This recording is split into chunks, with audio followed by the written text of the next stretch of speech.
A través de la historia de la moda han existido prendas o accesorios que han causado accidentes, enfermedades o incluso la muerte.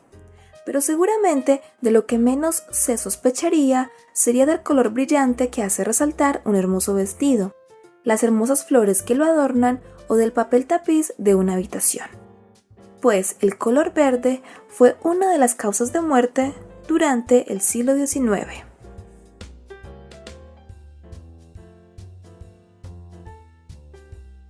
Durante muchos años, los colores más comunes en la ropa, zapatos, decoración y demás eran los colores opacos, debido a lo difícil y al alto precio que tenían los tintes.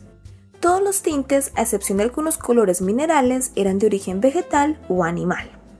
Ya a finales del siglo XVIII se descubrieron y se hicieron mejoras a varios pigmentos. Entre estos apareció el verde de Scheele, que llamó la atención de todos, pues se impregnaba bien en las telas, era barato de producir y además imitaba muy bien los tonos verdes que se encuentran en la naturaleza. Característica que llegó en el momento justo en que los habitantes de las ciudades, ya cansados del color gris de las fábricas, anhelaban el verde del campo. Sin embargo, este color tenía sus desventajas, pues debido a su contenido de cobre, al exponerse o mezclarse con sulfuros, solía desvanecerse y volverse de color negro. Así que en un intento por mejorar esto, se desarrolló el verde esmeralda o mejor conocido como verde de París, el cual también solía volverse oscuro, pero era más brillante y duradero. Ambos colores fueron tan populares que se usaron en el papel tapiz, en las pinturas, en las velas de cera, en el jabón, en la ropa, en juguetes e incluso como colorante de alimentos. Se dice que artistas como Monet, Gauguin, Cézanne y Vincent van Gogh los usaron en sus pinturas. Estos colores verdes se hacían a base de un compuesto llamado acetoarsenito de cobre y que en caso de ingerirlo causa náuseas, vómitos, dolor de estómago y diarrea, y en grandes cantidades cáncer y enfermedades cardíacas. El arsénico ya era conocido en el siglo XIX como un elemento venenoso, pero solo si era tomado en altas dosis. Durante esta época se conocieron muchas noticias de lo que se consideró después envenenamientos accidentales, como niños que enfermaban después de pasar horas en sus habitaciones pintadas de color verde, noticias de mujeres que usaban hermosos vestidos verdes y se desmayaban, y noticias de imprentas de periódicos y fábricas donde los vapores de las tintas enfermaban a los trabajadores. Una de estas intoxicaciones sucedió en una fiesta de Navidad donde varios niños se intoxicaron debido a las velas de cera teñidas de verde que iluminaban el salón. Debido a que quienes se intoxicaban presentaban síntomas muy similares a los del cólera, no se sospechó para nada de que el causante de esto fuera el color verde. Además de que estas intoxicaciones se daban en pocas cantidades durante un tiempo largo y los síntomas aparecían y desaparecían constantemente, lo que hacía que fuera difícil diferenciarlos de otras enfermedades que se conocían en el momento. Se cree que este pigmento podría ser una de las causas de la muerte de Napoleón Bonaparte, aunque generalmente se conoce que la causa de su muerte fue un cáncer de estómago. El análisis de muestras de su cabello revelaron que tenía grandes cantidades de arsénico, lo que se relacionó con el hecho de que durante su exilio en Santa Elena, las habitaciones de su casa estaban pintadas de color verde y que debido al clima húmedo es probable que hayan aparecido hongos en las paredes que permitieron que el arsénico llegara a su sistema. Aunque también se ha sugerido que la presencia de arsénico podría deberse a intentos de preservar su cuerpo. Y por el lado de los pintores, algunos creen que el uso de este color en sus pinturas quizá contribuyó a la ceguera de Monet, a la diabetes de Cézanne y a los desórdenes neurológicos de Van Gogh. Años después, a mediados del siglo XX, el verde de París incluso fue usado como insecticida y alguna vez fue usado para matar las ratas que estaban en las alcantarillas de París. Y es de aquí de donde se dice que tomó su nombre más popular. A pesar de todo lo anterior, la mayoría de la gente confiaba en que mientras no se consumiera directamente y en grandes cantidades, no había problema con el uso del arsénico. Por cierto, Una anécdota cuenta que a los mineros les daban velas hechas de sebo o grasa animal y las pintaban de color verde para que no se las comieran.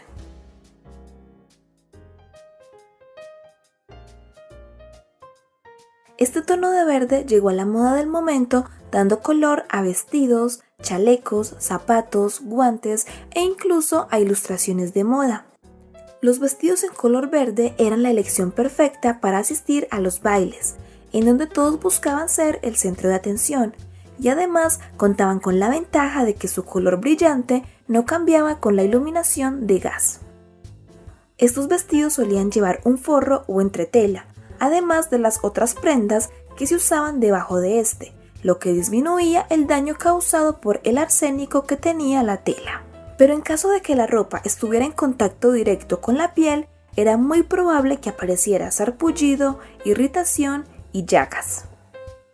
En 1871, una señora que compró una caja de guantes de color verde se espantó cuando al quitárselos vio como sus manos estaban llenas de ampollas.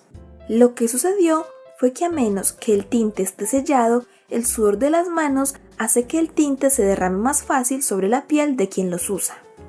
Y en relación con esto, las medias o calcetines eran más peligrosos que los vestidos, ya que se usaban directamente sobre la piel. Algunos doctores investigaron sobre los vestidos verdes y encontraron que un vestido hecho a partir de 18 metros de esta tela verde tendría más o menos 58 gramos de arsénico. También se dijo que el arsénico que se desprendía de estos vestidos por noche podía causar una intoxicación. Por lo anterior, algunos se referían a estos bailes donde las damas asistían con sus vestidos verdes como el baile de la muerte, y la revista médica británica describía a las mujeres como femmes fatales, pues consideraban que en sus vestidos llevaban suficiente veneno como para intoxicar a todos los admiradores con los que se encontrarían en media docena de salones de baile. Se pensaría que con solo conocer el daño que podían causar estas prendas, las personas evitarían usar este color, pero eso no sucedió. Muchos no creían en estas advertencias y decidieron seguir arriesgándose en nombre de la moda y usar estas prendas de hermoso color verde con tal de evitar otros colores comunes de los que opinaban que eran grises abominables, marrones horribles y amarillos espantosos. Vale aclarar que así como estaban aquellos que no creían en el daño que causaban estas prendas, también existió un grupo de personas, en especial mujeres, quienes denunciaron los peligros de las prendas verdes con arsénico. Si los vestidos y las prendas de color verde podían lastimar a quienes los usaban, la situación era aún peor para aquellos que fabricaban estas modas. Como sabemos, este pigmento verde llegó a muchos productos, entre esos a las flores artificiales que se usaban para adornar vestidos, sombreros, coronas y tocados. Estas eran realizadas en oscuros talleres con malas condiciones para trabajar por cientos de niños, mujeres y hombres. En 1859, un doctor visitó uno de estos talleres en París, al conocer que varios de los trabajadores tenían poco apetito, dolores de cabeza constantes, náuseas y la piel pálida, que evidenciaba una probable anemia. Al mirar las manos y brazos cansados de los trabajadores, notó sus uñas amarillas, las graves lesiones en la piel que incluían desprendimiento del tejido dañado y rastros de polvo verde, que era el popular color verde esmeralda que contenía arsénico. Así que estos floristas se estaban envenenando poco a poco con cada contacto que tenían con el pigmento, y las heridas que ya tenían permitían que el veneno ingresara a su sistema con mayor facilidad. Además, estos trabajadores llevaban este polvo verde a su casa, en sus manos y su ropa, esparciéndolo en las pequeñas habitaciones donde vivían. Se conoce el caso de una florista londinense, una joven de 19 años llamada Matilda Shore, quien murió el 20 de noviembre de 1861, y de quien decían que ella vomitó aguas verdes, el blanco de sus ojos se había vuelto verde, y le dijo a su médico que todo lo que miraba era verde. Una autopsia confirmó que el arsénico había llegado a su estómago, hígado y pulmones. arsénico que inhaló mientras trabajaba espolvoreando hojas artificiales con polvos verdes para que parecieran más realistas. Este suceso logró que investigaran más de estos talleres y descubrieron cómo otros trabajadores también tenían síntomas similares. Cuentan que había una de ellas a la que se le había mantenido trabajando con color verde hasta que su rostro se convirtió en una masa de llagas. Después de que el doctor informara sobre sus hallazgos, los gobiernos de Francia y Alemania aprobaron leyes que restringían la producción de pigmentos a base de arsénico, pero el gobierno británico no dio mucha importancia a estos resultados. El arsénico estaba por todas partes. Estaban los medicamentos para tratar desde asma hasta cáncer, e incluso los panaderos usaban el color verde con arsénico como colorante de alimentos, y algunos restaurantes lo agregaron a sus bebidas. Todos se confiaban en la creencia de que en pequeñas cantidades no haría daño. Pero hubo un suceso que les mostró a muchos el peligro de la venta libre del arsénico. Fue el caso del envenenamiento por dulces de Bradford. Durante esta época era común que debido al alto precio del azúcar, los fabricantes de dulces mezclaran un poco de azúcar con sustancias más baratas como piedra caliza en polvo y el yeso de París, creando un azúcar de menos calidad pero que aún era segura. Pues en 1858 a un fabricante de dulces un boticario le vendió accidentalmente 12 libras de trióxido de arsénico, en lugar de venderle la mezcla de azúcar de menos calidad. Lo que causó la confusión fue que ambos polvos eran de color blanco y no estaban debidamente etiquetados.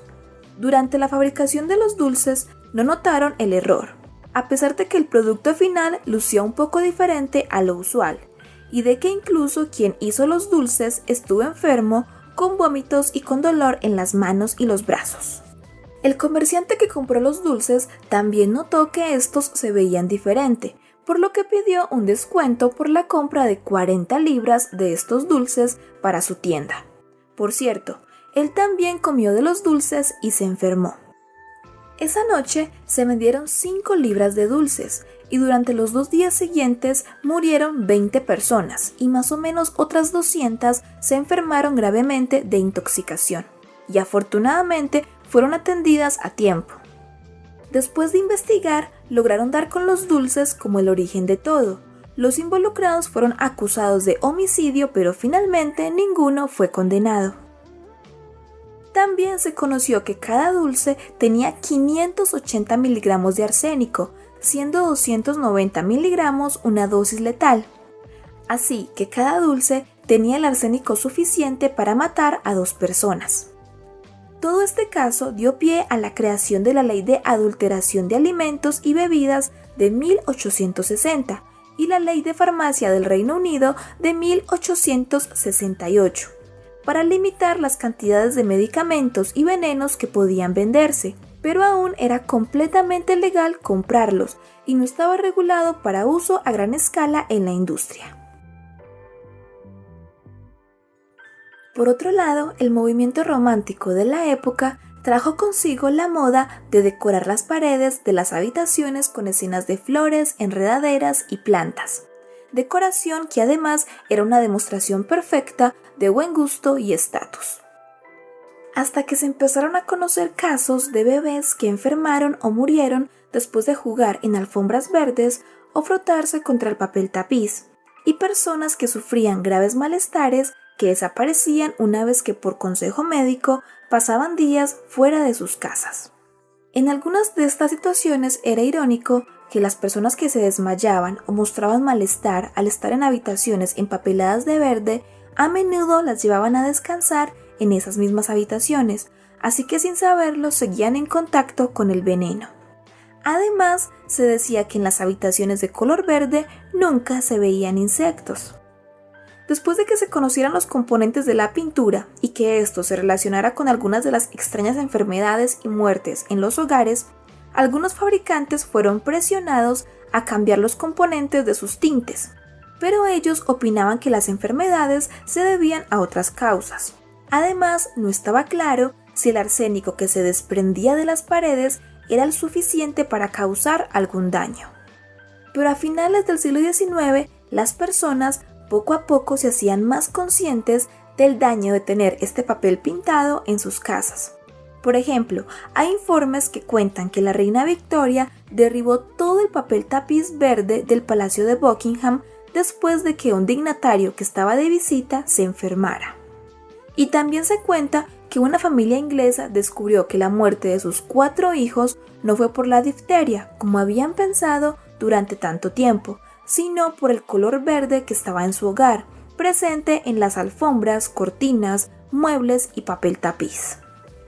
Por cierto, se considera que en los hogares victorianos era muy probable que la mayoría de los objetos que eran de color verde, desde cortinas hasta el papel de regalo, tenían arsénico.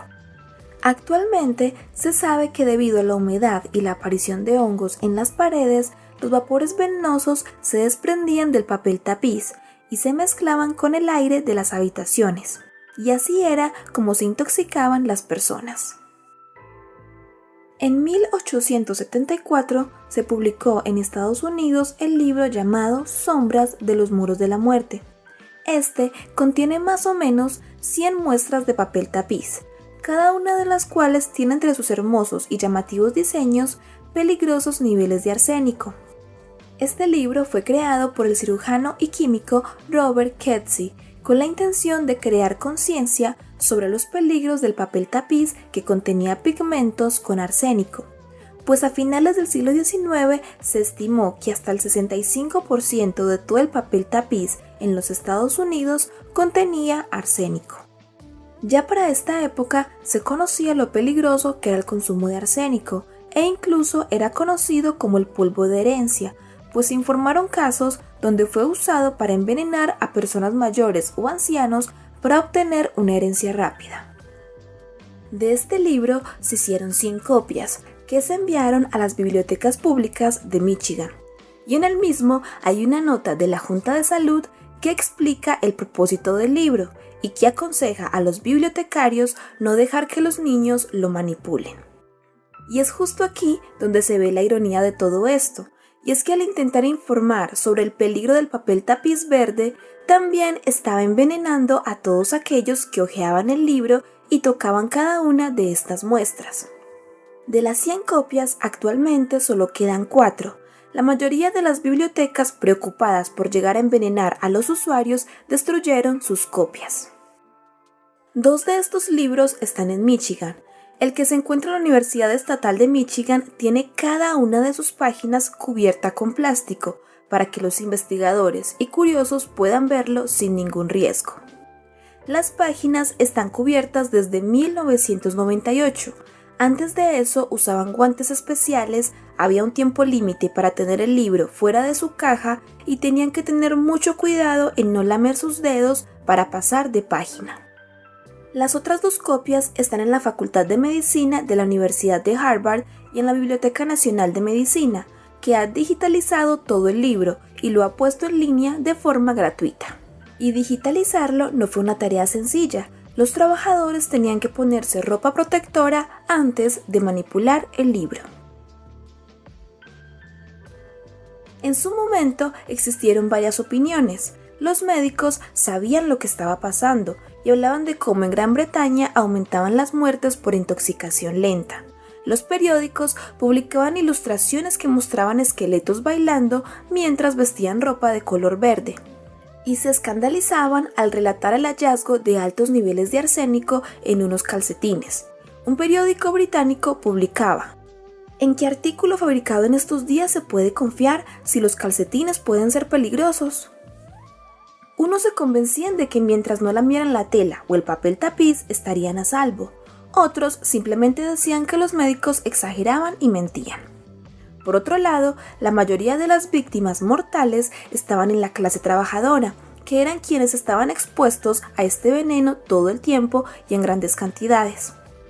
El uso del arsénico enfrentó a los médicos y químicos que estaban a favor del bienestar público contra el gobierno y los fabricantes, que defendían la empresa privada y quienes se apoyaban en la ley del libre mercado para justificar el uso de este elemento. En vista de que el gobierno tardaba en reglamentar de manera general el uso del arsénico, la gente molesta decidió que no comprarían aquellos productos que lo tuvieran. De esta forma, querían presionar a los fabricantes y exigirles que no usaran este componente. Finalmente, a finales del siglo XIX y principios del siglo XX, los gobiernos empezaron a regular el uso del arsénico, pero para esta fecha, muchos de los productos que lo contenían ya habían pasado de moda, como el uso del papel tapiz en color verde, que ya no era popular. Actualmente, los vestidos y prendas verdes de esa época que se conservan en museos no representan un riesgo mayor, siempre y cuando no se manipulen con frecuencia.